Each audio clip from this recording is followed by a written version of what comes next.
Sup, freaks? It's your boy Marty here to introduce this episode of Tales from the Crypt. The immense pleasure of sitting down with a longtime Bitcoin friend, Harry Sudock. Can't believe it took us this long to sit down and actually record a conversation. We've had so many great conversations over the years, so I'm happy we finally got one on the record, and this is one of my favorite I've had in a while. We talk about Bitcoin and energy, the transition from the Fed window to distribute and produce money to the Bitcoin mining pool layer to distribute and produce money.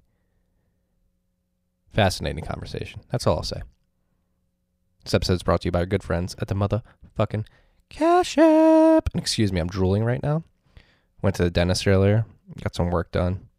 They Novocained me up. My lips, I may be drooling right now, so forgive me if my speech is worse than it typically is, because it's pretty bad already. Where were we? Cash App. Yeah, Cash App's helping you stack sats, send sats, receive sats, and sell sats if you so please. Remember, if you sell sats, it's like tax implications, so it's just better to stack sats and hodl stacks. Hodl your stacked sats. We're saying sats because sats are the standard in the app. What is a sat, you may ask? I thought this was I thought you could buy Bitcoin on the Cash App. That's exactly what you're doing. Sats, a Satoshi or a sat, is the smallest denomination of a Bitcoin. There are 100 million sats in one Bitcoin. So instead of buying fractions of Bitcoin, you're buying whole sats. Thousands, tens of thousands, hundreds of thousands, millions, tens of millions, hundreds of millions if you're a big baller. Cash App makes this easy. You can DCA in the sats. You can buy daily, weekly, bi-weekly. Set it and forget it. Just start stacking in the background so you don't have to think about it. You don't have to stress about it. It takes the stress out of the stacking. Cash App does that for you. On top of that, they have their boost program. Sometimes you can get sats back. They have a Bitcoin boost that allows you to go shop somewhere, anywhere Visa's accepted. And you shop, you pay for your goods, and you get some sats back, a percentage of that purchase. Gets returned to you in sats up to a certain limit. Cash App can also be your bank account. You're offering account numbers and routing numbers for you freaks so you can get your paychecks direct deposited into the app. Just create a whole new bank there. Shout out to Cash App. Helping us stack sats. Sats.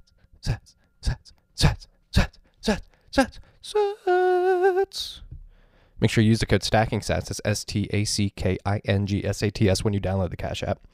You're going to get $10, and $10 is going to go to our good friends at Owls Lacrosse. That's Owls Lacrosse.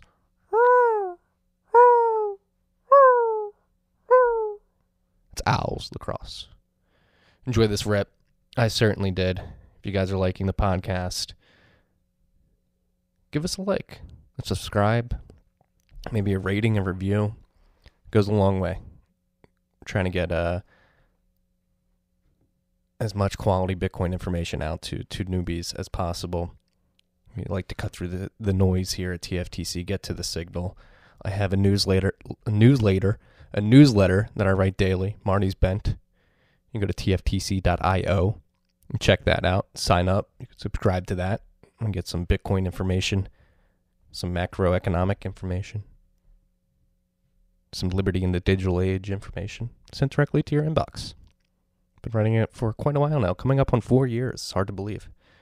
People seem to like it. Enjoy this episode. Enjoy your weekend. Enjoy your life. Be happy. Life is good. Tiki.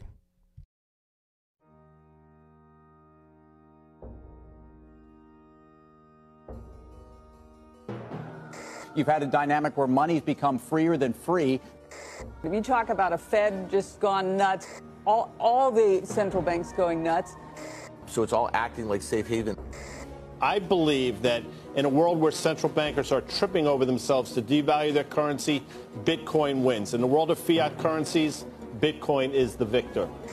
I mean, that's part of the bull case for Bitcoin. If you're not paying attention, you probably should be. What is up, freaks? Second recording of the day. Very excited for this one. I'm sitting down with somebody, a Bitcoiner, a very strong Bitcoiner, who I miss having breakfast with. Harry Sudock, VP of Strategy at GRIID Systems. How the hell are you doing? Marty, it's such a pleasure to sit down with another fellow miner.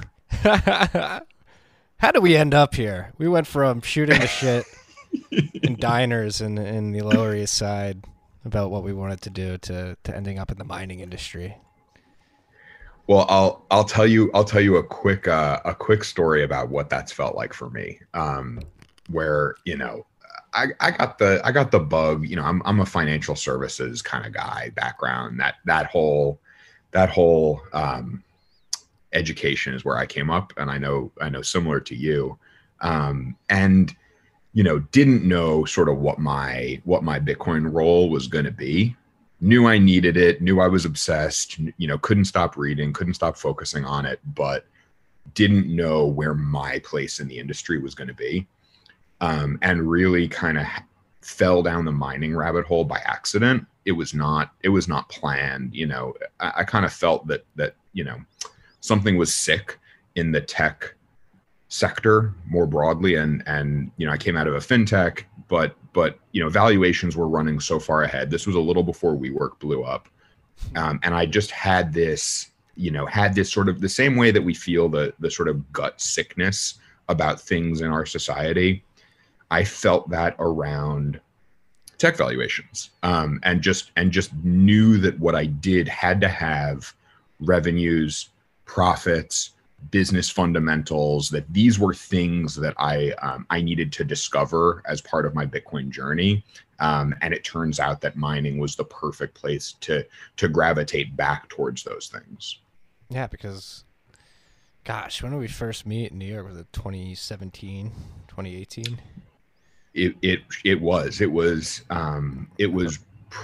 right before Bitcoin cracked 3K. Yeah, it was right before the run up. I was at Barstool because I remember the first time we met. It was like in Flatiron, like right around the Barstool offices. Yeah, and you were working on like a data product for funds back then, correct? Yeah. So exactly. So worked at a fintech halfway through college, 2 years after graduation. And we worked with 150 hedge funds that, lots of folks have heard of. Some of them have been in the news recently. And basically we built like back and middle office optimization stuff. So super not sexy, data trade processing optimization software. Caught the Bitcoin bug, seeing what these guys were doing, and kind of this was another market that they could go play in. I like to think that was when I was sort of Bitcoin curious, but not a Bitcoiner. Mm-hmm. Yeah. And I remember vividly. We met at the Ace Hotel, and we had coffee standing up in the coffee shop in the Ace Hotel in Flatiron. Exactly. I remember, and it was freezing. Right. And you were kind enough to just like come and talk to me for an hour, and Pierre Rochard was kind enough to just like have breakfast with me and responded to my cold DMs. Well, that was the beauty of New York, man. That's the one thing I miss about New York, is being able to do stuff like that, like sneak out. If anybody from Barstool's listening, I was such a bad employee. I was just sneaking out in the middle of the day to have hour-long coffee meetings about Bitcoin, like completely unrelated to work. But well, and then soon after that, you just took those meetings and started recording them. Right. off hours using their equipment. Thank you, Dave Portnoy. Please don't try and prima nocte the podcast and bring it into your umbrella if it gets too popular. But call him daddy. Hey daddy. It's funny to see how far we go, because I didn't know I'd get in the mining industry then. Like, I know I was writing the newsletter at the podcast, working at Barstool. Yeah, it wasn't until like 8 months later that I got introduced to the team at Great American Mining. Like, how did you not fall into it? How'd you get hooked up with the guys at GRIID? So, I mean, this is one of those, like, in the right place at the right time, small industry, and for the freaks, like, owe a huge debt of gratitude to Mike Dudas. Ooh. met our founder and CEO in the Blocks Telegram group. Oh, boss. Cold DM'd him. Saw him. He jumped in. Trey Kelly, our founder and CEO, jumped in with like these 2 long posts and was like asking a couple questions about mining. And I'd randomly put together some like machine level analysis and was just like dicking around on a spreadsheet with like all the different, I think the S15s had just come out and I wanted to see how profitable they were. So I like put together a little spreadsheet and then wanted to test them on some Bitcoin price sensitivity. So I messaged him, was like, hey, I put this thing together, like you could probably use it, and just flipped him a spreadsheet. And he was like, oh, this is good. Let's talk. Awesome. So we similarly like went and grabbed coffee. He, had just had kid number 1, started a business, was figuring it out. And, I was thinking about, do I want to go do my own thing? Do I want to go see if I can kind of play in the hedge fund space a little more, in a more entrepreneurial way? And, 2 breakfasts with him later, joined as GRIID's first employee and was like fully bought in mining all in. Like, we're going to build a dominant North American mining entity. We're going to bring a ton of hash power online here. The transaction finality and hard cap supply of Bitcoin are going to be in the strongest possible hands that we can build. Boss. Yeah. It's incredible to see like the trajectory from that first coffee meeting. And like we would meet for breakfast, like once every few months. And yeah, that's what, like, 3, 4, 5 times a year. Yeah, one of my favorite Bitcoiners, like, have conversations, because that's what's so impressive about you personally, to me at least, is there's the range of topics that we could talk about, whether it be Fed policy, what's going on in the hedge fund world, what's going on in the mining world, what's going on at the Bitcoin development level, the data aspect of it. It's just like a never-ending rabbit hole, which is why I'm pumped that we're finally here doing this podcast, because I can see it going in many directions. Like I said before we hit record, we get some Fed bashing in, some Bitcoin mining talk in, some Bitcoin mining and energy talk in, and this is going to go. This is going to be a cathartic conversation, because it's going to be like we're at breakfast again. And there's exactly. I miss you. It's been a long time. I did too. Separated by screens. Right. God. I don't know if I'll be back in New York though. I don't think I will.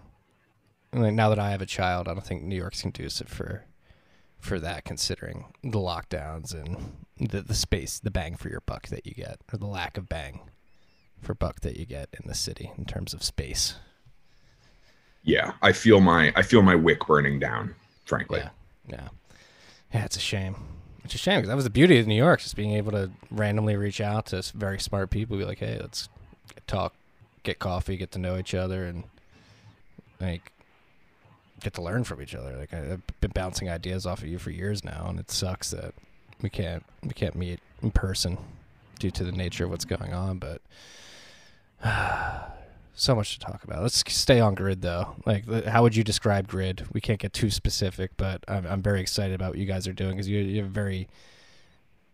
We're not competitors, right? You're focused on renewables. I'm focused on flared gas. So this is like, we can have like a nice powwow here, and talk about different aspects of the Bitcoin mining world in North America, and how like it's attacking the energy sector from all sides, and is actually good for the energy sector, the environment, and the Bitcoin network overall. Yeah. Well, so GRIID infrastructure is fundamentally an infrastructure business. And, we call ourselves that, very, very specifically.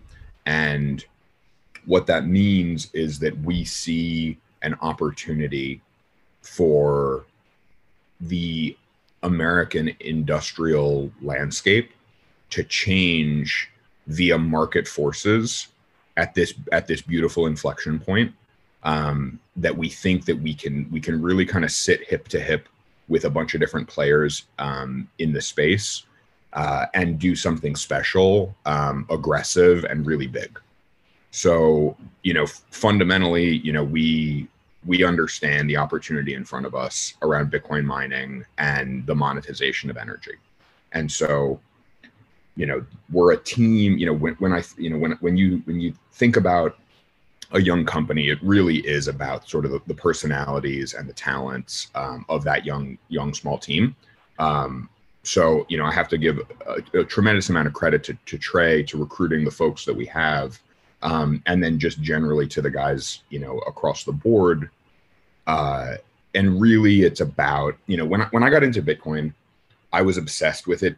First, because there were so many things that I knew that I was an amateur at that I needed to get better at. And the second time I had that experience was when I got into mining, which is you had to all of a sudden get smart on the power grid, electrical engineering, cybersecurity, construction and construction management, all of these different things. The same way that you have to get into it deep in all these ways around Bitcoin, mining takes you even further. And so, what did we do? Our CTO formerly ran a cybersecurity company. Trey worked at OpenDNS, earlier. We hired folks from, local power utilities. We hired electrical engineers and took this sort of really wide ranging talent set and said, like, how do we forge these disparate things into the infrastructure businesses of the future? And the way that works, first and foremost is we take this emergent technology and we wed it to one of the oldest things that society advances through, which is energy density and energy production. So fundamentally, we monetize energy by mining Bitcoin. We think that Bitcoin is the most exciting asset on the planet, and that it opens the door to incredibly creative structures around renewable energy, the grid broadly, grid with one eye, and really, sets us up and sort of sets the stage for a next level energy infrastructure business, which we're going to be. And so we focused on renewables and working hip to hip with generation in addition to utilities, because we think that there's, I don't want to say overproduction, because the right now systems aren't being overproduced. They're just being over optimized around redundancy rather than utilization in the energy markets broadly. So, taking a step back, the way that energy generation and transmission works is you generate a lot of energy at one place, and then you got to move it all over the place so that we can, turn our air conditioners on. And so when you move energy over a distance, you degrade how much energy can get delivered at the far point. So there's a loss factor along the transmission line. And entropy. And so exactly. And so the grid is incentivized to overproduce because you're transmitting it far away. You need a level of redundancy contractually or regulatorily. And so the energy producer is incentivized to produce a lot of energy. The energy consumer is incentivized to consume, less or little because they're paying dollars for it. And it means that there's this misalignment of incentives around production and consumption. In steps the Bitcoin miner. And the Bitcoin miner functions as a load balancer, where they're able to say, as long as you're willing to price my power advantageously, I'm willing to buy it with interruptibility. And so you're able to trade interruptibility in exchange for price and help some of this overproduced energy get monetized on the one hand, but not affect the strength of the redundancy in the energy network. So that's kind of the academic definition. What that lets us do is align really closely with some of these renewable projects that are out there that struggle to make market sense without government subsidy. And we help them make a lot of market sense without government subsidy. And so we provide a free market bootstrapping mechanism for renewable projects to either enhance existing operations or justify net new operations. And that's where I get really excited, where, what I want to do is walk into an energy executive's office and say, you should greenlight building another 100 megawatts of hydro, because we're going to help you make that economically viable for the lifetime of the asset, because Bitcoin is going to unlock the future of energy production. And so those are the conversations that fire me up. Yeah. No, particularly like the fact that this is all market driven. You don't need subsidies. You don't need the government to step in and try to allocate capital to force a certain outcome. Like the market being driven by Bitcoin miners looking for low cost, abundant energy sources is helping secure these systems and overall like secure the grid system, which is arguably very weak right now and very vulnerable. Correct? Extremely. So I think that we as a nation have an opportunity to make strong investments in the future of energy production and energy density. And so this is something that that I think doesn't get enough press. I think there's a lot of press around we need to become greener and consume less and X, Y, and Z. But if you look over the history of civilization and you look at what I think of as key civilization health markers, which are what is the nutrition density of the food that the population is eating? What is the infant mortality rate? What is the education per capita? What is the healthcare per capita? All of these kind of, if I were to give a blood test to a country and I wanted to look for what were the health markers, that whole laundry list, all of those improve with energy density per capita. And so what that says to me is we need to become a nation of quality of life maximalists, not consumption minimalists. Yes. And it's such a shame how far the conversation and the narrative has gotten from where it probably should be, which is what you just described, right? Like everybody, yes, pollution and polluting the atmosphere is terrible. Nobody's going to deny that. Nobody's going to say we shouldn't be pumping methane into the atmosphere. It's probably bad at the end of the day. Like obviously, we should be aiming to reduce that as much as possible. But like the focus on reducing consumption and not on being more efficient is something that drives me crazy. Like efficiency should be priority number one before you maybe after you become extremely efficient, then you can begin to have the reduced consumption conversation. But until then, I don't understand why we're not focusing on efficiency. Well, and if you look at the long arc of history, the only times that we make real progress are when we innovate into the future. Not when we, nobody who got electricity wired in, and I'm totally stealing this from Michael Saylor's interview recently, but nobody who had running water or electricity installed in their house said, yeah, let's dial that back. I don't think we need that. Because you look back at John D. Rockefeller was the richest man on the planet. And pardon my language, but he shit in the woods. He had an outhouse. All right. Like richest man on the planet had a lower quality of life than 90% of Americans. That asshole never took a shower. Exactly. And so I find it really disheartening when the focus is not innovating into abundance as sort of a baseline core societal tenet where what I would love to see is a huge investment in nuclear technology, a huge investment in hydroelectric production. The idea that we're going to reduce consumption into the future is untenable. So we need to make the bold investment in the technologies that will leapfrog us into this abundant state. Yeah. And again, that's like the beauty of Bitcoin. It incentivizes it, right? And so from our perspective in the fossil fuel area of the energy sector, what we're doing at GAM, that is like the opportunity to be more efficient with the waste gas is unfathomable. Sometimes you sit down, you just look at the amount of gas that's oozing from the earth in these oil fields. It's like, holy shit, imagine if we could harness all that. And Bitcoin finally makes it possible. And it's we believe it's gonna, for what we're doing specifically, gonna help shift this conversation, especially for the oil and gas industry, which has just been plagued with terrible PR and they've been on the defensive for decades now. arguably, like they should be. They are. The oil spills are not good. The flaring is something that's very visible, and you're literally just lighting economic potential on fire. It's like, how do we solve this problem? Not until Bitcoin existed was this problem really solvable at scale.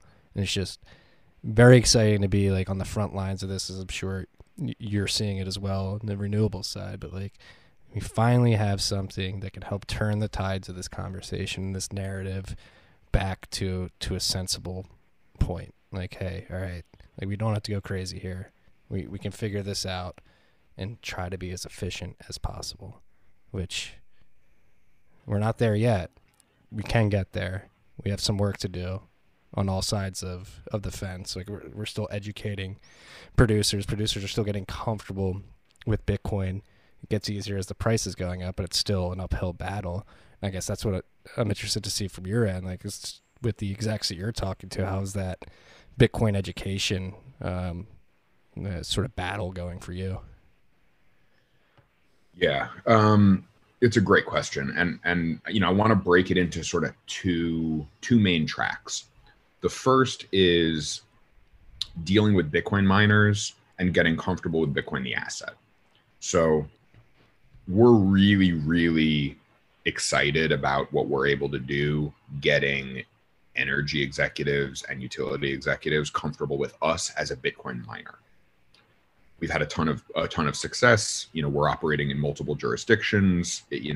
All of that process has been, one of the great pleasures of the last few years.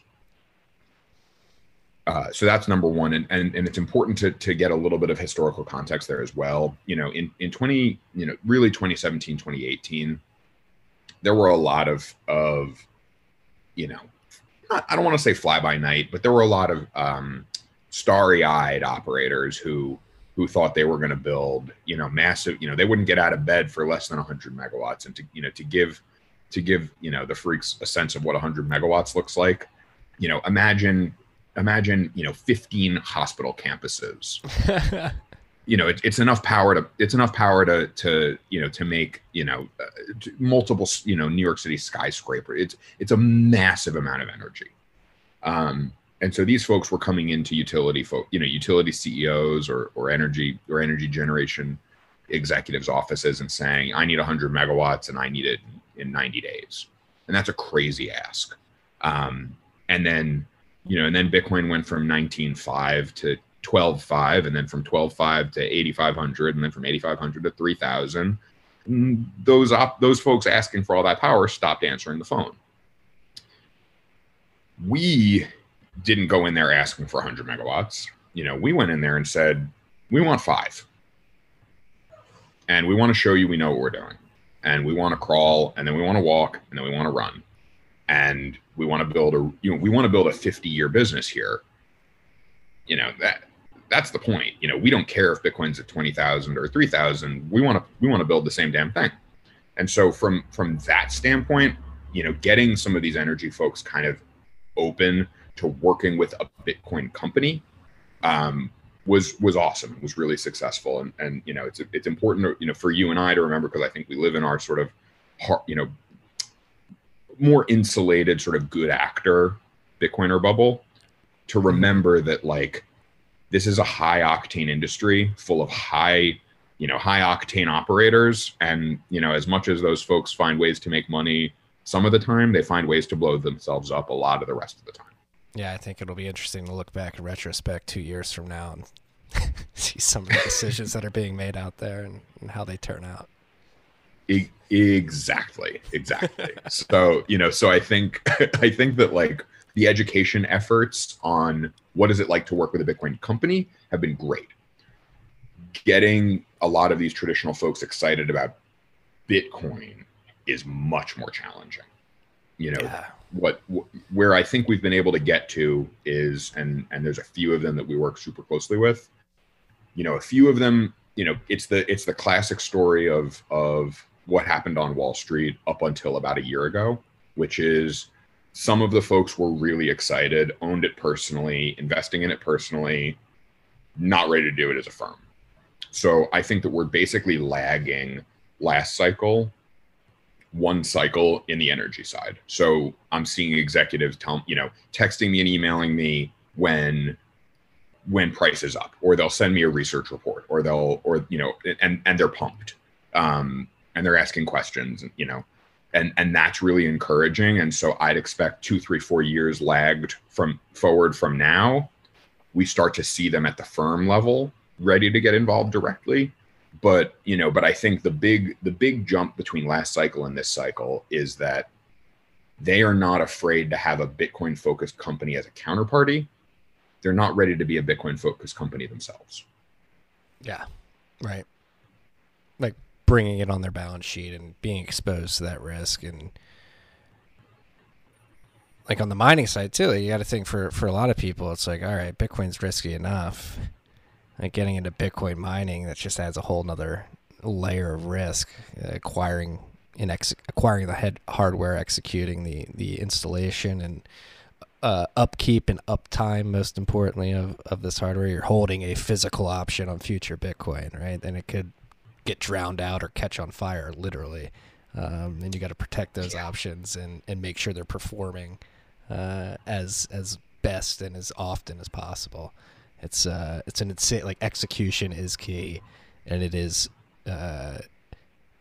stressful, like thinking about it and making sure that your systems are operating so that you can execute consistently and to the level that you need to remain profitable, and to make sure that you're getting the most value out of those physical Bitcoin options that you can.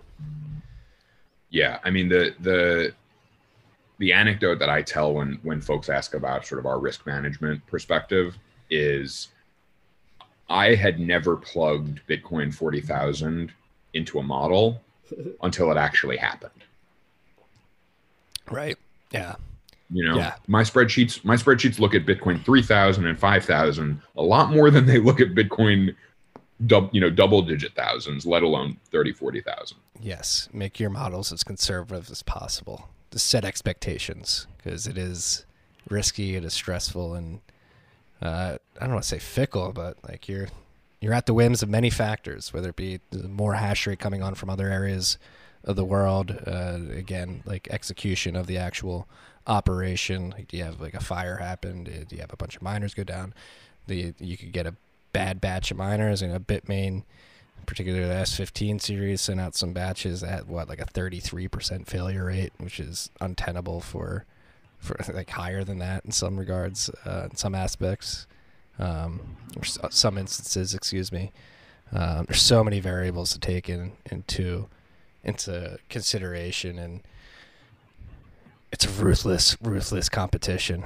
That's what gets me so fired up is I read there's a great Paul Graham essay about how to design engineering decisions in startups that I think fits this really well. It's a mental model we use all the time, which is do the harder thing. Every time you face a fork in the road, pick the harder fork, because that's another choice that your competition will not make. It's and good. And we basically, we think about this at a couple of levels. So like, we don't host other people's machines. We just don't do that. We're here to mine Bitcoin for ourselves. We bring a lot of the design and fabrication work in-house. We work really closely with a couple of contractors and do the vast majority ourselves. We build our network ourselves. We build our cybersecurity tools ourselves. We build our monitoring and repair and maintenance function ourselves. Like, building in layer after layer after layer of vertical integration, at the end of the day, is how we capture more margin and more margin and more margin, and have a larger moat against downside risk. So, we have an internal rule, which is, number one, don't die. Every decision we make should help us not die. And as long as we approach the whole business and the whole world from that sort of first principle, we might do all right.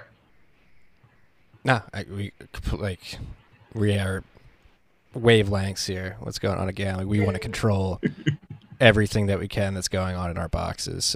Coming down to like building our own PDUs, writing the software that allows us to interact with those PDUs, and then the miners by extension, building the airflow systems that allow us to push the heat out of the containers.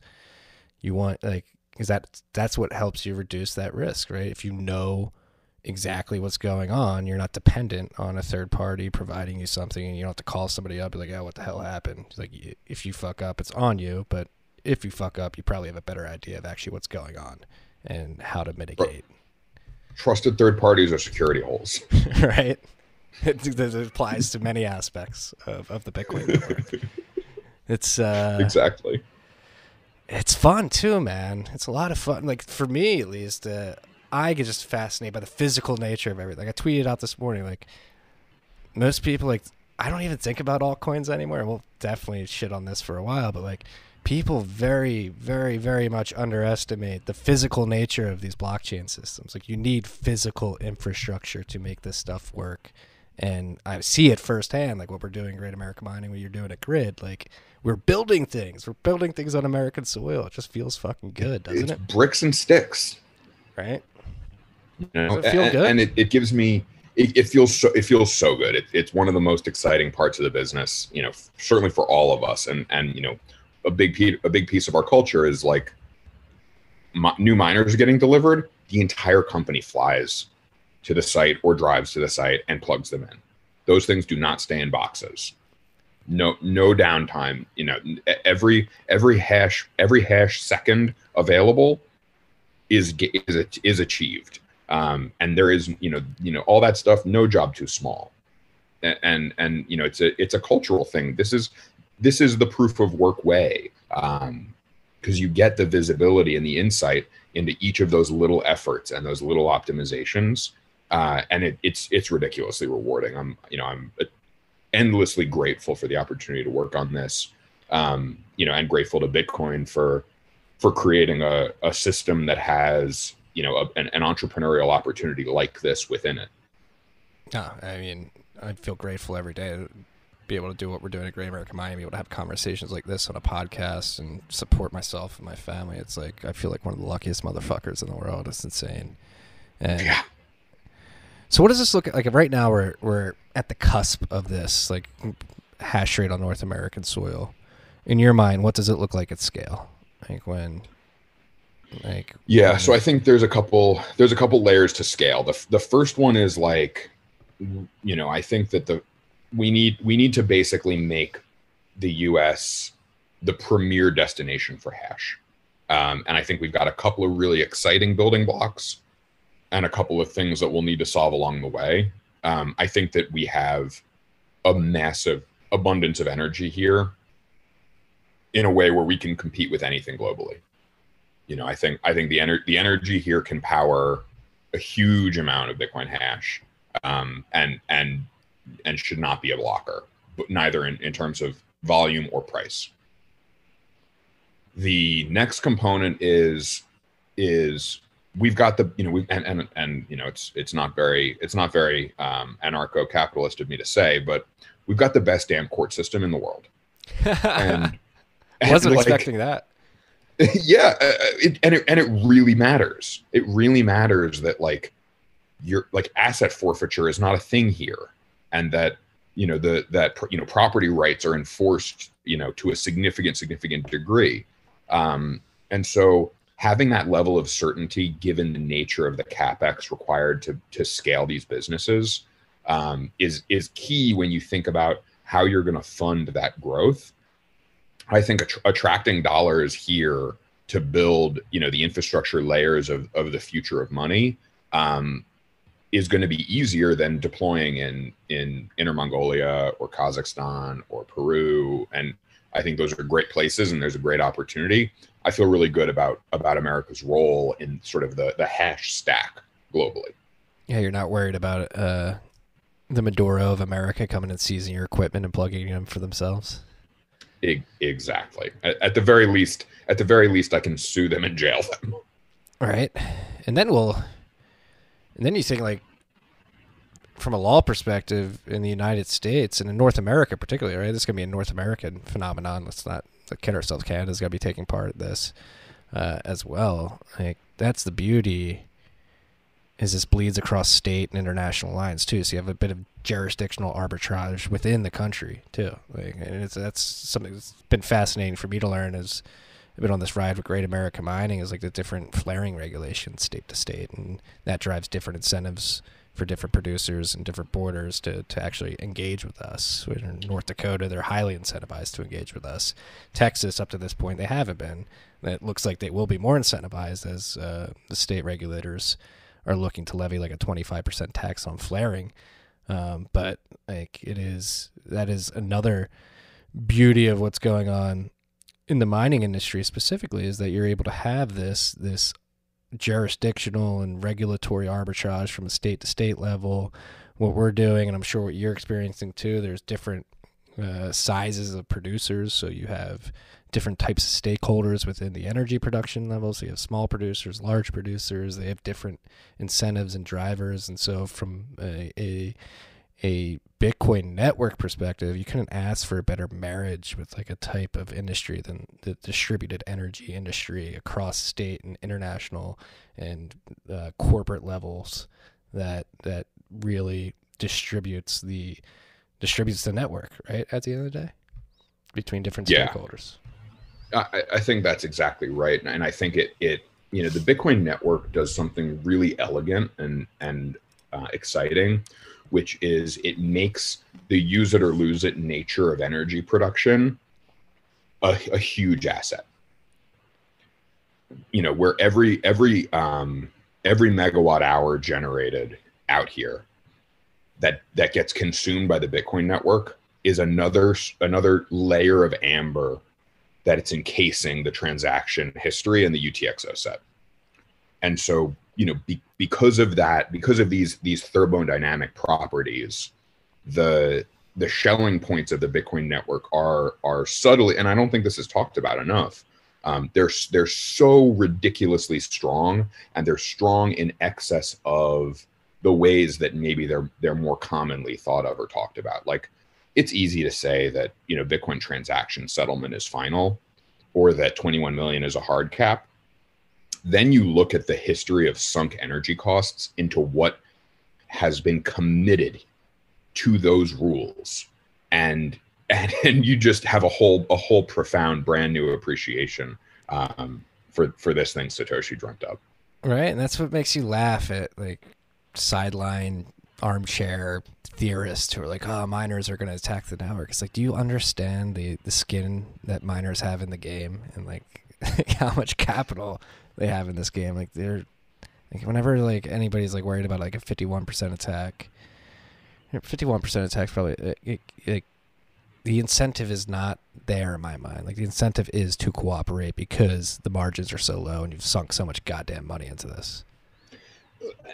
Not only are the incentives aligned the right way to prevent that from happening, the logistics of coordination are so cumbersome when you think about just the massive size of the entire Bitcoin network at this point, and it's only growing. I mean, let's not kid ourselves. This thing's about to get a lot bigger. Yeah, and the alarm bells that would be going off before, like, you would have such an early warning before an attack, like a state attempting to amass 51% of the network to attack it and reorg and double spend transactions. They're warning, but you would be able to tell at the foundry level. Like, it was based on how much space is being leased out by Hashcash SHA-256 producers, right? Look, there was an article today that GM is slowing production of their cars because they can't get their hands on enough semiconductor chips. Yeah. And so if GM can't buy the chips, then I don't think that, insert government state actor here is going to be able to get their hands on more chips to go fight against Bitcoin. Yeah. And is that their biggest priority right now? No way. They have more things to worry about, like civil unrest and social incohesion across the country, at least here in America. And in India and in Russia. And you mean like the list of places where mass protest is happening it's only getting longer at this point. It's growing, man. Yeah, this is a perfect transition into the meat of the conversation I want to have for you. So I've been spreading this theory, like, I think the energy producers that we're working with and that are going to be the largest Bitcoin miners at some point in the future, the next decade. And by extension, if the Overton window moves from this, everybody, or the shelling point of money in the world moves from the US dollar to a Bitcoin standard at some point in the next 2-3 decades, these energy producers are going to be the central banks of the future, not in the sense that they decide money supply and rates, but in the sense that they control the distribution and facilitation of the movement and production of money, right? Like, and so I think comparing energy producers to the Fed, when I do that, I'm comparing the Fed window to like the Bitcoin mining pool level. Like, what is the Fed window now will be the Bitcoin mining pool layer in the future. Like, that is where money will be produced and distributed. Right now it's done via the Fed to primary dealers. In the future, it will be Bitcoin miners, mining pools by extension. They're going to build this whole financial stack on top of that. Before we get to like dreaming about that and talking about that, like, we just talked about the social incohesion going around, like all the unrest in the world, probably being driven by the former, the Fed, and the way money is produced and distributed, arguably, right? Yeah. So I think there's a behavioral phenomenon that's really important to understand about where we are, and maybe about where we're going. So and I think about it a lot of like, you don't really care how well you're doing. You care how well you're doing relative to your neighbors from a quality of life perspective. And I struggle with that because I think on the one hand, that's true. And I think we see that with the sort of the Eat the Billionaire movement that's out there right now, and the tax the wealthy. We just saw another proposal from dear Elizabeth Warren, who wants to tax 2% of net worths above 50 million. When you look at, let's not fool ourselves. The governments are going to print deficits into eternity for as long as they can manage it. And so 2 cents on every dollar above 50 million bucks is spitting into the ocean. And it's not about the money that gets raised with that policy. It's about sending the signal that what you have is not yours. It's only on loan because the government enabled your ability to have this wealth, number one. Number two, it is paying lip service to the folks who have been under the jackboot of the Cantillon effect for the last 50 years. Yeah, it's insane. And you said like they're going to. Not only are going to, they have to. They literally have no other option. They do have another option, which is overt default, Jubilee-esque, but it's politically untenable. So they're just forced to go down this road that makes life shittier for everybody. And they wonder why, like, people are like rats in a cage just getting smaller and smaller all around the world. Like, it's becoming obvious.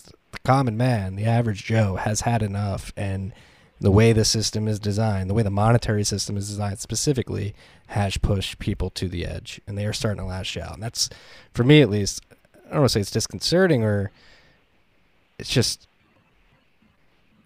I hate that people don't recognize what the core of the problem is, right? It's like red versus blue, left versus right, and it's complete, like, throw the stick this way to confuse you. Like, it's not, like, it's just like narrative framing to make sure people are only having a type of conversation, not actually focusing on the actual problem. And yeah, you've had Ben Hunt on, who I disagree with lots of his Bitcoin thoughts, but I think he's a brilliant social commentator, and his ability to observe the social dynamics of the world around us and of the financial world around us specifically. He uses the terminology, the nudging the nudging oligopoly. And I think that it's really important to highlight where, you know, when you feel angry about, you know, and I try to catch myself in this as well. Like when you feel outrage, think about your media diet. What are you eating with your eyes and your ears? What are those inputs, and are those and what are the incentives that sit behind those inputs? And try to understand if the incentive structure around the words that you're hearing or reading are the same as the incentive structure around the long-term future for you and your family. And if you can't map those incentive structures together, it's really reasonable to deeply question what you are seeing and hearing. Yeah. Luckily, I think people are starting to work. I may be naive. I may be a bit hopeful, but it seems like people are starting to realize, like, all right, why are we printing so much money? Like last year, like the printer go burr meme going off, people asking Dave Portnoy Shroot bucks, people asking if we could just print the money, why do we even pay taxes? And now Bitcoin, its price being where it is and the attention being where it is and the validation from a certain class of people, like it or not, humans are social beings, and they like to look up to people they deem as experts. And so in the case of Bitcoin, having a fund manager, institutional investors, people like Michael Saylor, Jack Dorsey, Russell Okung, even from an athlete perspective, Soulja Boy last night talking Bitcoin, like this is the stuff that the average Joe needs to start thinking about and accepting something as something that may be around and actually acceptable. Yeah, when I think about why Bitcoin is so important, I think about it as bedrock, really, where, you know, I know that I have a different, you know, set of values and incentives and goals and dreams and hopes that are different than everybody else's, because everybody's are different. And so when I think about a world where people are best able to self-actualize those hopes and dreams and incentives, I think about everybody needing the most stable, certain rules to build their lives on top of. And so that, you know, when I think about, you know, why things are so effective in America, it is the stability of our court system. It is the stability of our democracy and our social order. For all the warts, the thing works pretty well, at least relative to most of the rest of the world, from all I know. That, you know, when you look at a structure and you think about separation of power rather than the accumulation of power, it's about you know, introducing decentralized principles rather than centralized principles. Not get, you know, don't there's, you know, it's a and I spend a lot of time now thinking about the, you know, the rule of law, and it's about, you know, there's a reason there's a saying, you can't be judge, jury, and executioner, and that's actually a commentary on decentralization. It means that putting all the power into one set of hands creates bad outcomes for everybody. And so the more that we are able to broaden the base and create stability and certainty, the better we are to realize, you know, higher quality of life. And you know, and I do, in the context of Bitcoin, I do think about it in terms of, you know, being really sensitive to the fact that, you know, that there's a lot of people out there who are just looking to survive till their next paycheck. We're just trying to put food on the table. We're just trying, you know, to get into the, you know, into the next day, and it's really a subsistence, you know, type of existence. And you know, my hope and goal is that with all of the stuff that you guys at GAM are working on, that we at GRIID are working on, and that the Bitcoin community believes in, you know, we're building savings technology, and that savings technology will allow for the relief that folks in that position today can get, so they're not in that position tomorrow. And that, you know, Parker Lewis writes a great article called Bitcoin is for Enemies. You know, I go further and say Bitcoin is for everyone. Right. It really is. And like, again, like pulling this back to the the not the democratization, but the liberation. That's the word I'm looking for, of the ability to produce and distribute money.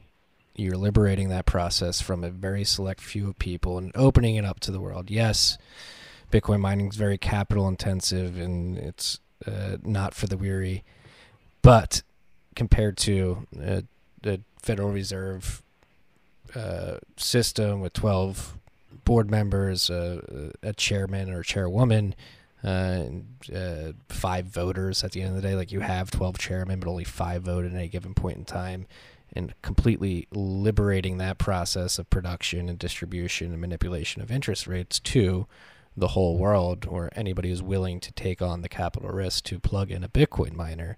It's mind-blowing for how that can level the playing field and make this a much fairer system. I'd go even further and say, how much money in legal fees do you think it takes to start a bank? It's impossible. It's impossible. The regulatory gap is so high or so wide that you need to raise tens or hundreds of millions of dollars just to pay the attorneys to get you the charter. Then you need to capitalize the goddamn thing. So you have to be like exactly. And you have to be like a Bezos. You got to be like a Bezos or a Musk to do it. Like there's probably, if there's anybody, could probably start like a competing bank today. It's those guys.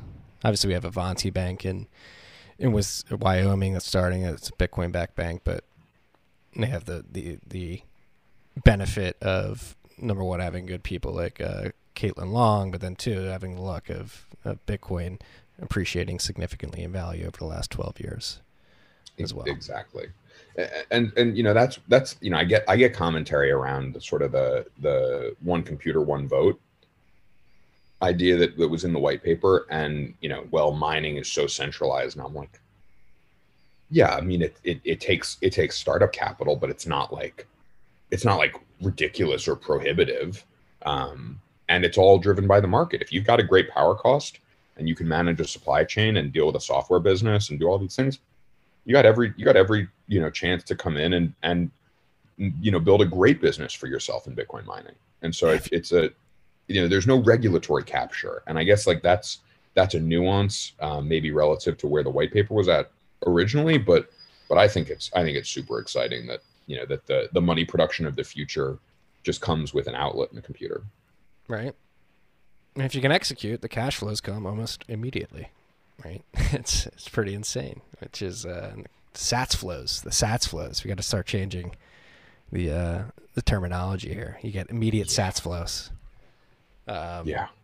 So let's talk about this this transition, right? We get away from the Fed window, and the new Fed window becomes the mining industry, and by proxy, the mining pool industry, and you get these services. So you're already starting to beginning to see like what the stack will look like, right? Hash rate futures are beginning to be dabbled with. I think what really starts to incite is hash rate forward contracts, right? Like when you sell hash for cash, and I think that is a very important primitive for the future banking stack on Bitcoin. Like I'm still trying to run through this in my mind, like what it would look like, right? Like, but you'd have the pools being like the Fed window, and then you'd have these services built on top and these products built on top, and that's how you would begin to finance and create a new financial system.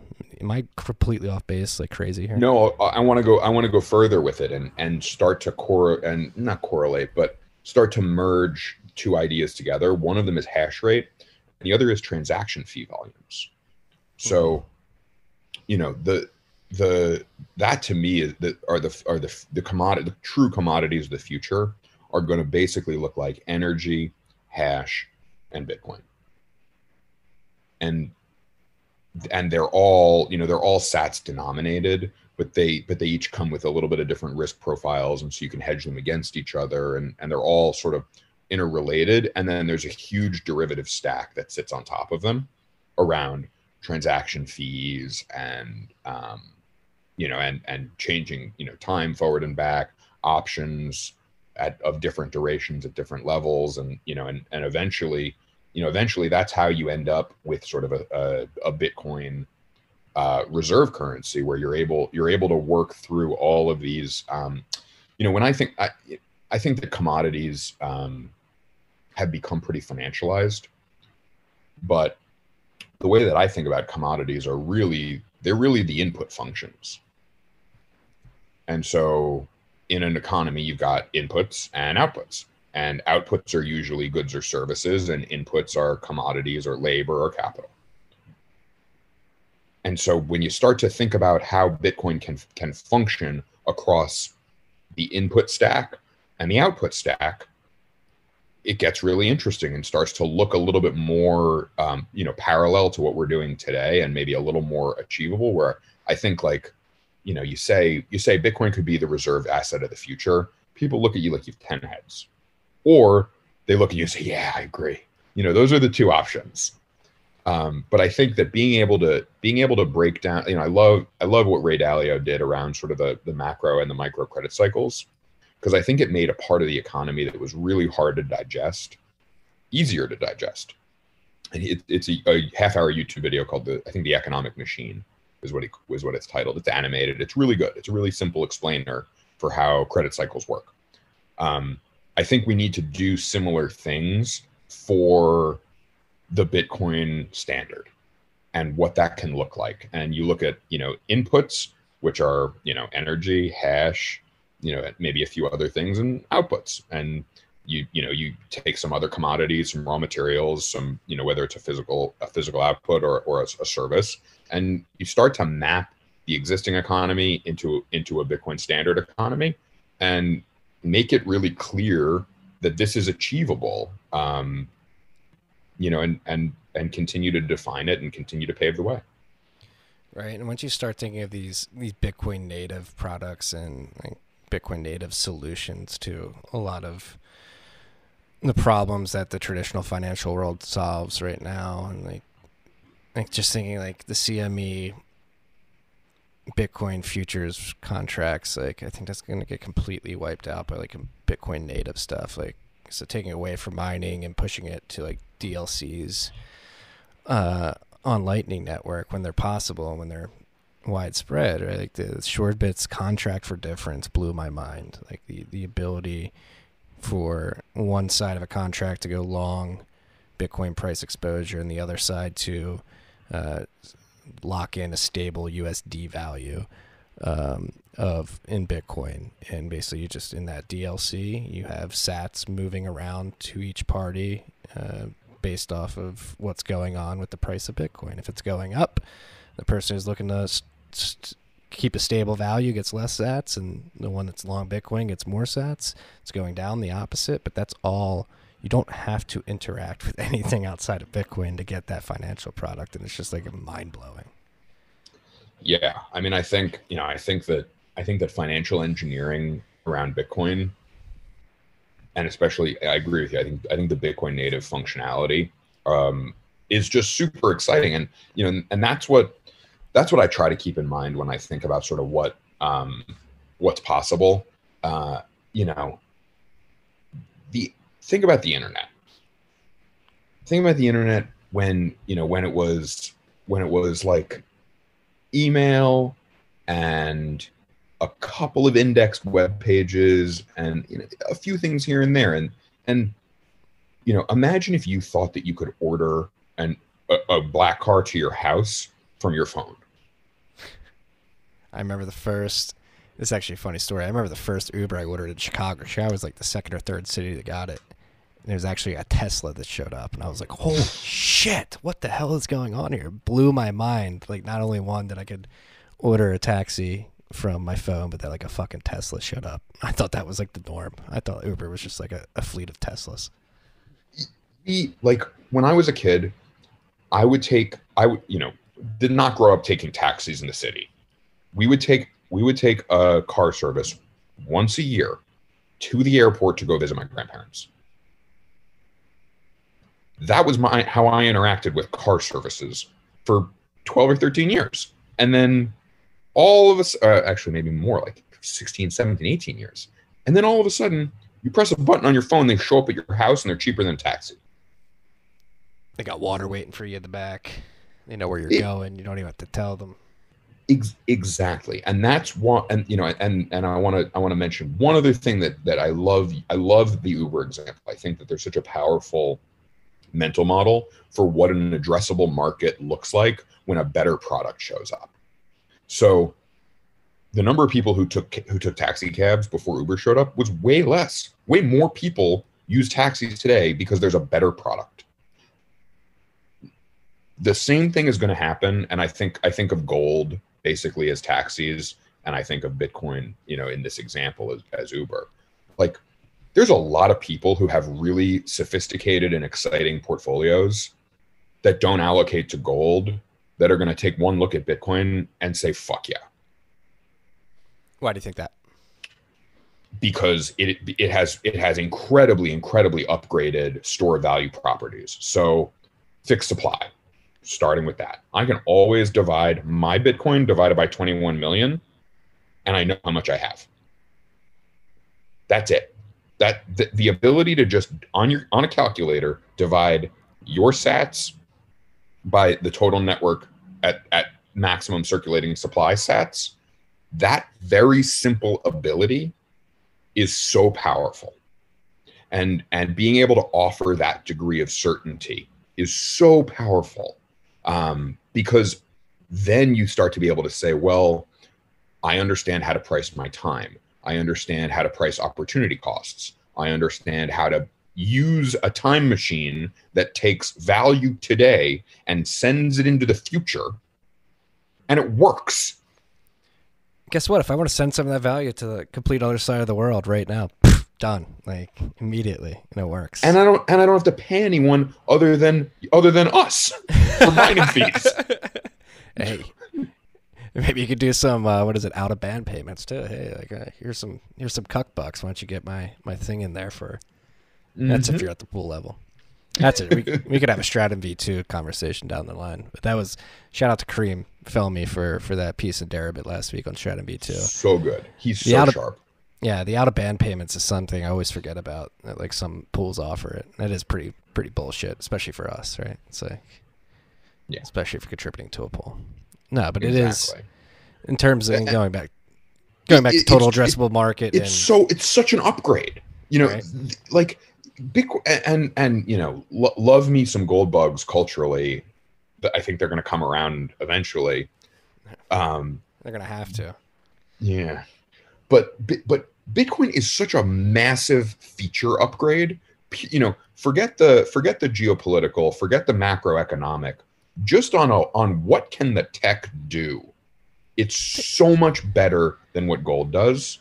And so the number of people who are maybe gold curious will be Bitcoin obsessed. It is the nature of this podcast, the website, and just forcing me to interact with the technology and test Lightning Network specifically. The Lightning Network is so goddamn beautiful, and it's like magic. Like people just streaming me 10 cents worth of sats like randomly. Like people listen to my pod, even less. People like pay 10 sats a minute to listen to this podcast on Sphinx. They're doing it right now. There's somebody sending me 10 sats, which is like 0.3 of a penny right now. Like that in and of itself is something that could never be done before. You can never do that with Visa, MasterCard, Swift, TransferWise. Good luck. Like that, like it's a better product. It enables things that have never been possible before. Exactly. And that's what's so exciting. Like, you know, I'm so hesitant to try to project out into the future what I think will happen, because I think that the emergent properties of networks are much smarter and more effective than whatever small amount of futurism I'm capable of. And so my job, like I try to break the world down into things that I think will never change and things that I think will always change. And try to only interact with those things, at least from a financial perspective, because everything in the middle, like the whether it's the market or the decentralized network or the hive mind or the Twitter sphere or whatever, that collective intelligence is just so much better than me at figuring out a better answer. Well, And like, so like, if we're gonna get into a Clubhouse conversation now too, because I was on Clubhouse earlier today, and like somebody's like, I don't know if Bitcoin will ever be the reserve currency. Like, it's gonna take a while. I think this is gonna happen faster than people can even like. I think like, especially if you get the energy industry linked up to it, like at some point, like it's gonna click. Like, why am I ever converting this to dollars? Like, just like hold the Bitcoin, we'll start. That's how you start the mining pool, the miners being the new Fed window. Like, they just refuse to convert it to dollars because they don't want to, and then you start going from there, and they start trading goods for sats. But like, bringing this back to Clubhouse, that like the amount of knowledge being spread on that app particularly, like it has been incredibly insane to watch over the last few weeks. Particularly, it's like the cyber hornets have attacked that app and are just like, me and you were talking to Soulja Boy about Bitcoin last night. Like, what the fuck? It's crazy. it's like really, really crazy. I wanna pause you on the previous point, which is, you know, when people are skeptical, and listen, like, Bitcoin is not the obvious winner. This is still an experiment. This is still, you know, something that is new. It's what I've bet on, you know, both professionally and financially. I think it's obvious, man. Yeah, I know. But the counter to me though is like, do you know anyone who would argue if you said that the internet is the reserve information economy? It's the information settlement layer. Everybody would like, yeah, duh. I do everything on the internet. All of my interactions with information are broadly internet based. Your iMessage, if you're on an iPhone, goes over the internet. Texting goes, you know, telecom is internet adjacent. It uses the same rails. Twitter, Facebook, email, Slack, any CRM product you use, any remote, you know, GitHub, code, everything that touches information is actually just getting settled by TCP/IP. Yeah.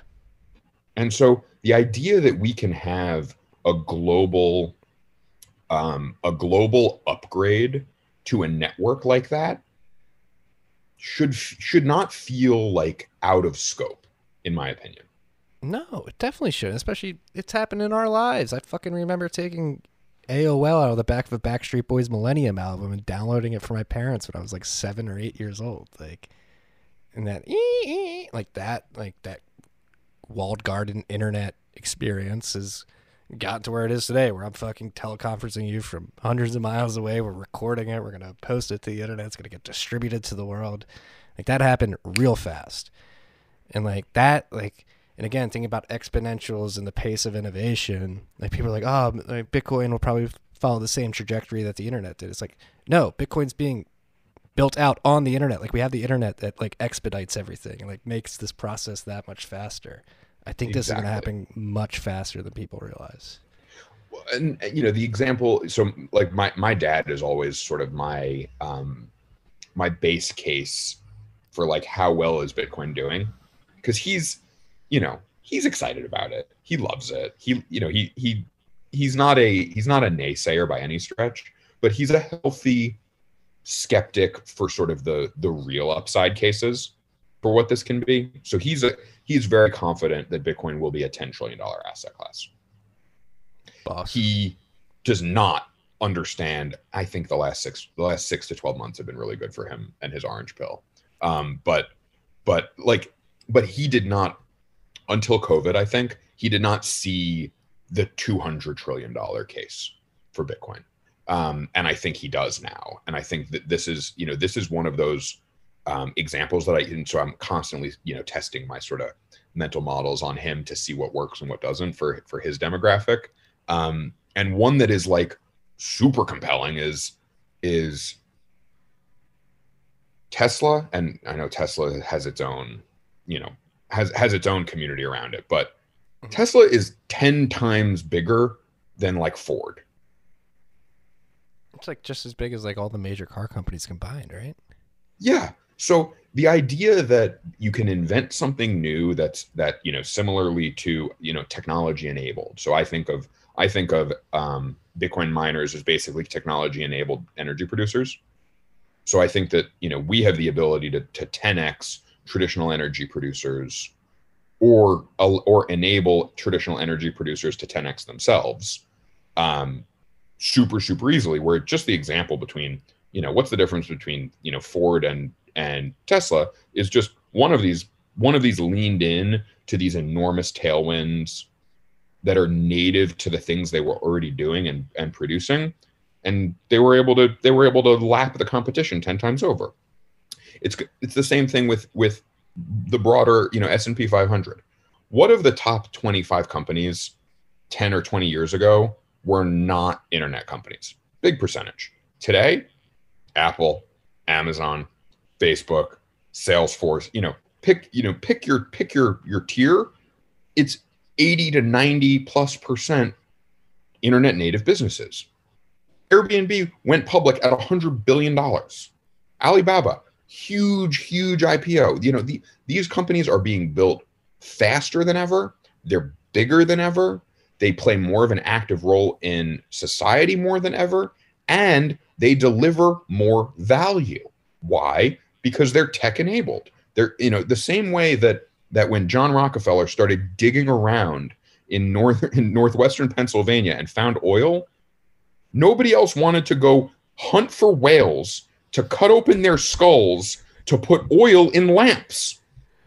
Oh, that was so much fun, though.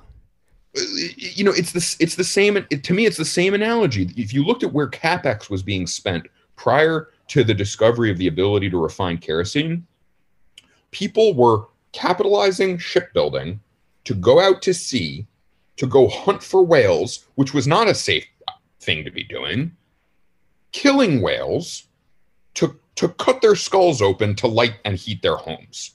Like, think about how ridiculous I sound. And now think about if I built a car that was not software native. It's going to sound just as ridiculous. Yeah, those whale skull hunters were the innovators of their day, right? The first guy to figure out that you could turn like whale blubber into kerosene. It was like, oh, this dude's a fucking genius. The Henry Ford of his time. Exactly. And then John Rockefeller digs in his backyard and figures out how to do it. Right. Well, and then it's crazy, because the piece that we put out for GAN this week that Austin and I wrote, it really highlights how that opportunity cost shift. You don't have to, for at least what we're doing in the oil fields. Like, now the questions a producer would ask themselves when they were IPing a well is like, all right, how many LNG units do we need? How many flares do we need? Are we going to pipe this gas to market? If we're not going to pipe it, are we going to vent it? Like, what's that do to our carbon credit? One variable being entered in the equation now in the form of Bitcoin mining changes the opportunity cost and that decision-making process drastically. Like, you're talking about, you don't need to build pipelines that are 100 miles long anymore. You don't need to invest in LNG units. You don't need to flare that. You can literally plug in these Bitcoin miners. Like you said, it's adding value via technology. Like, you can go to our gas to hash calculator. The data is real-time data. These people are getting 15x the value out of their gas by mining Bitcoin with it than doing any of the other things I just mentioned. And most of the time, especially if they're flaring it, they're losing money. So the ability to turn that previous drag on your balance sheet into a significant revenue driver is just going to thrust this industry into a whole new paradigm that, like we've been mentioning, you can't even fathom what's going to happen. We have ideas. Exactly. We think it's going to go in a certain direction, but we really don't know at the end of the day. Yeah, I remain recklessly bullish on what this is going to do for, I think that a technology enabled business eats the face off of the previous generation of businesses that refuse to upgrade and integrate. We've seen this story. This shouldn't feel new. We've seen it play out with the internet. We've seen it play out in energy markets previously. We've seen it, even just simple things like, and I love the historical examples. I'm such a nerd about it all. But like the Erie Canal, We dug a trench from Lake Erie to the Hudson River. And that's why New York is one of the dominant centers for commerce and boat building, and why New England was such a center for boat building historically. Like, we've seen this playbook. It just looks new now. Right. And like, so we've seen that playbook, and then arguably we've strayed a little bit from that playbook due to the misallocation of capital enabled by the monetary system that we're able. And so like this transition to like a Bitcoin standard, like everything we've been talking about just gets taken to a whole new level because you're not allocating capital as inefficiently as you previously would have. It's like, again, like attacking it from all angles. You have a tech innovation that induces a sound monetary system that induces a reduction in misallocation of capital, like efficiency, like productivity gain. We can't even fathom where this is going, freaks. You are at the beginning of something like massive. Exactly. And, I'm obsessed with Eric Weinstein. He does the portal. Again, trends towards the shitcoinery makes me a little uncomfortable, but the deep academia of his thinking and the structured nature of his thinking is so exciting. And he has a term for higher education that I've expanded, which is like, his thought is that like higher education is basically a Ponzi scheme, and you got a professor, you got grad students want to be professors to go find more grad students to work for them. And so there's your pyramid. I go further and say that the Cantillon effect creates the Ponzification of our economy. And the pyramid becomes the central bank, the injection points. The injection points go and accrue asset ownership, and then rinse and repeat. Meanwhile, there's more and more friction for everybody else to get access to asset ownership, and asset ownership becomes the top tiers of the pyramid, and everybody else is trying to scramble to buy into these, because if you don't own assets, you get inflated to zero over time otherwise. And so there becomes this pernicious forced buying function within the economy that basically pays the higher levels in the MLM, while you try to create a layer below you, which are the not asset owners who are trying to become asset owners. And so this Ponzification in our economy distorts all of these other things. And what happens over time, and is what's so dangerous about this type of rot, is you stop tech enabling the next round of businesses. You stop innovating. Anybody look outside and see any flying cars recently? Nope. That's what we were promised. We grew up, our parents grew up watching the Jetsons, and they didn't get any of that. And so what are we doing now to make sure that the incentive structure for participating in the future of our economy leads with longevity, proper time preferences, innovation, tech-enabled businesses, fairness, access? The values that we hold so dear can get realized. It's available. We've got this. It's possible, and it's right in front of us, right? And like one of my favorite examples to like point out this pontification, or like this, more specifically, like the misallocation of capital that leads to terrible externalities, and like it completely perturbs the opportunity cost. Like my favorite example is having lived in Chicago for 5 years, 6 years almost, and gone through those winters. And in the winter, obviously it snows a lot. They salt the roads a lot. They plow the roads a lot. And like living there, like potholes galore all over the city of Chicago. And come spring, when the snow melts away and the ice melts away, and it's time to fix the roads, there's potholes everywhere. And it like came to be known, to me at least, like, I think it was more widely known to native Chicagoans, but it was basically a jobs program where they were just like wanted those spring construction jobs to be there every year. So they use like a mid-grade gravel to repave the roads, knowing that in the winter, like when it got snowed on and salted and plowed, it would get beat up, and you'd have to pay them again in the next spring and summer. And like thinking like how much capital is misallocated from that one process alone is like mind blowing, right? Like you're wasting money on redoing it every year, right? Like with the potholes come broken tires, broken bumpers that cost those individuals in those cars to have to pay that. It's a cost on them. Like when you're doing construction in the spring, it causes traffic that wastes time. Like that economic value isn't calculated either. Like thinking about how much value just can be saved, not even like created, by thinking more long term and thinking harder about the opportunity cost and doing things that will make sure the roads don't need to be paved every year. Use the high grade gravel, so you have to do it once a decade, if that, is mind boggling.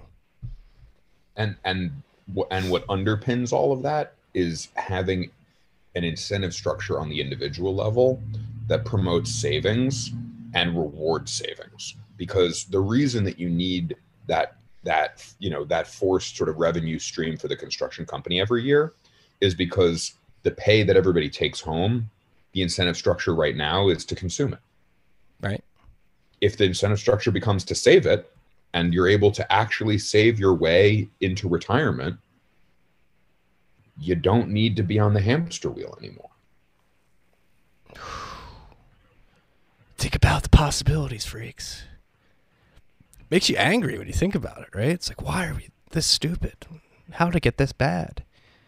It's cyclical, right? Like human society goes through this all the time, and it's another heady like conversation to have. Like, does Bitcoin break this cycle?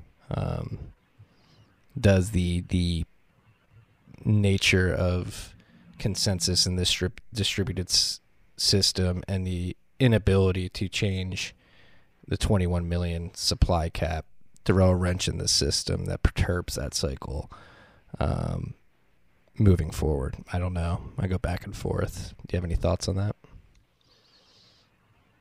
So I think from first principles, really, what's so exciting about Bitcoin and what's truly brand new, because there's truly a brand new component to it that I think, what are we, 13 years in, we lose sight of maybe now, but provable scarcity is an innovation. And more than that, it's an invention. This was something that had not been invented before, and now it exists. And so, I love what you say, which is yeah. No, I was just gonna say the wheel never existed, and think about how much that changed. Exactly. So like when I think about Bitcoin, I try to keep in mind the fact that it is a brand new invention, and so brand new things get to happen now. And Bitcoin happens to us; we don't happen to Bitcoin. Right. So, so marrying those two ideas together, there are emergent behaviors at the societal and global and multinational level that will become available to us because something new got invented. There's lots of other times that we've seen this, whether it's the combustion engine or, pick your big, societal shaping innovation. I think that there's a spectrum to how big those can be. When I think about the two most important things around productivity at the international level, I think energy and money are the two rails that matter the most. And so that's an argument for it being a cycle breaking, invention. I'm conflicted. You're combining them, right? Yes. To energy and money, like we're creating an energy currency. That's the beauty of proof of work, right? Like you can literally look at the hash rate and the difficulty target at any given point in time and ballpark how much energy is being expended into this network. Exactly. It is the, you know, this is the merging of the digital world and the physical world, and governing money based on the laws of thermodynamics. That is so, it's just so exciting. You know, we've never had this before. We have it now. What can happen is, you know, is this boundless frontier. You know, I hear all the time and think all the time about sort of the societal challenge of not having a great new frontier.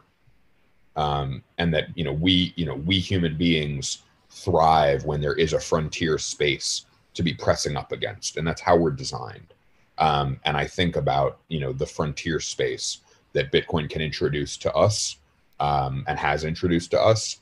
And it's just so cool. It's just so exciting. Right. It's just getting more people to come explore that frontier with us. And I think we're winning.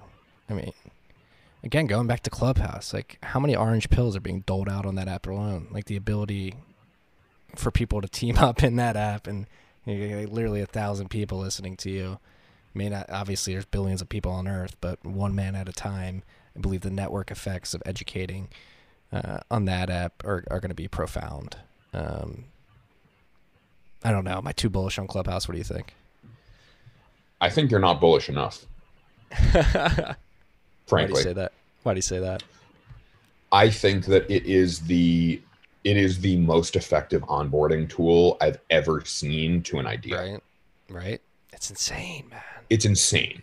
And I don't want to like fall into like the fanboy club of like new social network. No, from a human to human onboarding capability, like, I have never seen something where you are able to like impart ideas with depth and intimacy and effectiveness as quickly and as well as what they've built. Right. And the diversity of thought and perspective that is offered is insane. Like, so if I come up short somewhere in an explanation, somebody can hop in right behind me and fill in the holes. Right. Like, yeah. And I think, you know, as something I didn't appreciate until we got into Clubhouse, was how unbelievably clear and powerful the Bitcoin Schelling points are. There are people all over the planet who I've never interacted with or spent any time with, and likely never will spend any time with or interact with, who have 90+% overlapping first principle values with me and think the same things about Bitcoin as me. And I will never need to meet them. And we are entirely coordinated around realizing this future together. Right. That's crazy. It's beautiful, man.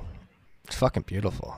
Things are going to get weird, freaks, in a good way. In a good way. This is like, I'm so bullish on the future. I know it's 2021. We just had 2020. We got riots going on all over the world. This is the storm before the calm. It's the darkest before the dawn moment. Like, we have the tools to make this world better.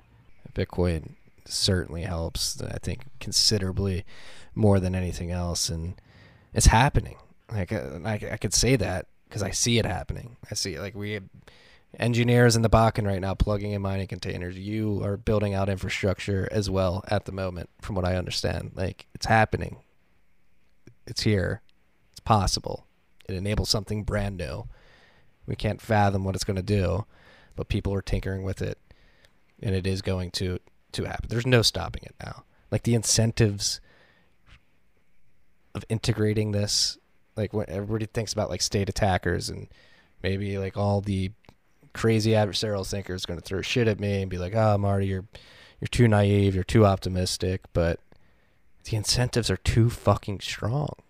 Like, again, the amount of money that these energy producers alone will be able to make from integrating Bitcoin mining into their operations and creating that financial stack on top of their mining operations is considerable. It's material.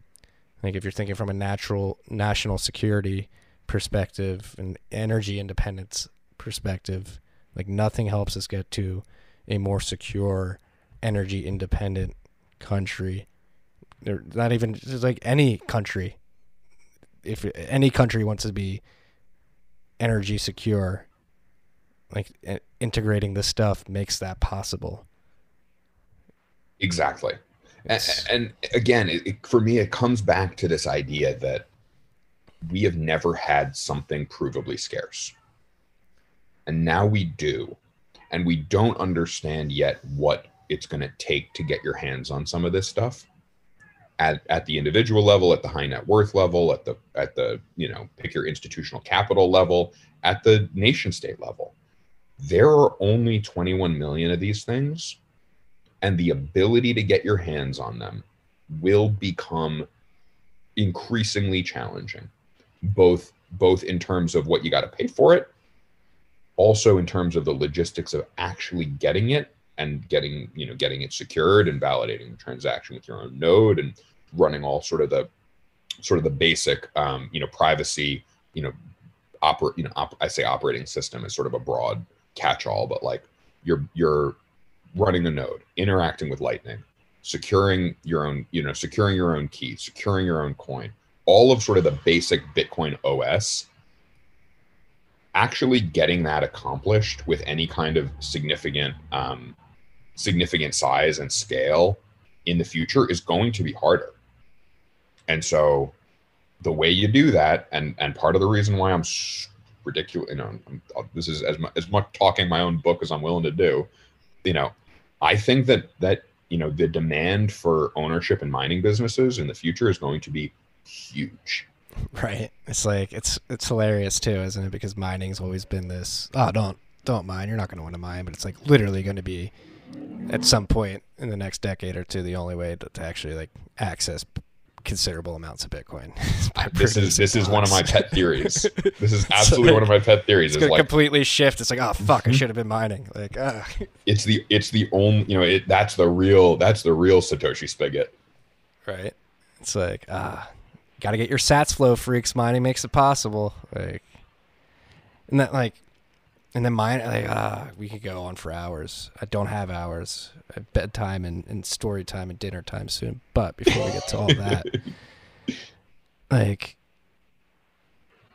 sats flow, where was I going with that?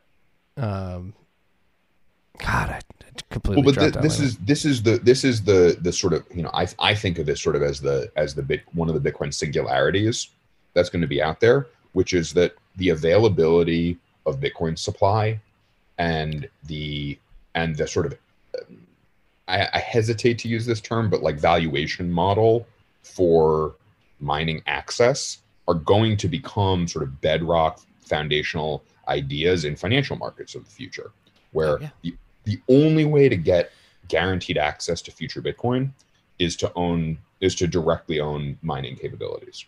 Yeah, completely agree. And that's a flywheel. Yeah. And like, it's going to get so competitive, right? And like, again, we already talked about how thin the margins are. Like, it's going to drive creativity and innovation to levels, again, that we can't fathom. But like, miners are going to be highly incentivized, like, to keep as many sats out of their sats flow as possible. And so they're going to use that, like in the, like, we already have ideas of using the waste heat of the containers to create supplementary revenue streams. Like, exactly. I'll just leave it at that. Like, revenue outside the block reward that allows you to hold on to as many sats as possible. I'll leave it at that. Yep. Yeah, it's utilizing the intrinsic properties of the business to diversify across revenue streams and continuing to do, whether that, imagine your work, you build a solar plant that's just for Bitcoin mining, and you're able to generate a bunch of renewable energy credits as part of that. All of a sudden, you get to monetize the renewable energy credits, and you get to monetize the Bitcoin mining, and you get to monetize the energy if there's a bidder who's willing to bid more sats than your mining revenues for the energy. Now they're competing for it, and you're able to start to build the infrastructure base of the future and the commodity marketplaces of the future. And that's how we get to these positive sum environments, when we're all innovating together and thinking about these businesses with a new lens, because there's a new tool in the tool belt. Imagine trying to build a house with a screwdriver, and then someone shows up with a nail gun. Right. So, That's what just happens. Oh. Harry, Bullish. we're gonna have many of these conversations. I'm very bullish. I'm always bullish after speaking with you. Again, I can't wait till we can meet again at a diner in person. Are you going to Bitcoin 2021? Haven't planned it yet, but I'm yes. As of now, you just convinced me. I'm in. Miami, beginning of June. Why not? Right? It's we can make that happen. Yeah, it doesn't sound like a bad time. Dude, it's always a pleasure. Today was a particular pleasure. I love these conversations. I mean, I love that we're like both on this mining tip too, because we can bounce these ideas. Like if we thought bouncing ideas off each other before we were in this space was cool, like right now, like it's taken to like a whole nother level. So thank you for being a backboard for me to bounce these ideas off of. It's always fun. I can honestly say I owe you a debt of gratitude getting into this whole industry the way that it worked out. Like I lean on your brain and your expertise, especially in those early days. Like I would not have made it without you and without sort of the graciousness and kindness to come have breakfast with me all the time. Oh, stop it. It's selfish. It's selfish. My wife doesn't want to talk Bitcoin with me, so I have to go eat breakfast with people who want to do it. No, I mean, the feeling is mutual. I mean, I've learned just as much from you as you, probably even more from you than you've learned from me. So the feeling is mutual. I'm pumped to see where you are right now. I'm very excited to see where we are in the future. Where can the freaks find out more about you? Or do you have a final thought for the freaks as well? Final thoughts for the freaks. Number one is long Bitcoiners. Like this is, we come from all walks of life. We look different. We sound different. We smell different for sure. And I have never been part of a community like this. And it's ridiculously special. The mental horsepower is unbelievable. And I am, I'm humbled, time and time again to be part of a community like this. The best places to find me these days are Twitter and Clubhouse, Harry_Sudock at both. And like the DMs are always open. You want to talk mining, you got questions, whatever, please, don't be a stranger. Too many Bitcoiners have opened their DMs to me, and so I must do the same. Well, go check him out, freaks. Again, one of my favorite people to speak Bitcoin with. Harry, until next time. I mean, I'll see you on Clubhouse in a few hours. We got the Bitcoin Wednesday meetup, but until next time on TFTC. Thank you. Awesome. I appreciate you, Marty. Thank you. That's all we got this week. This episode, freaks. Peace and love.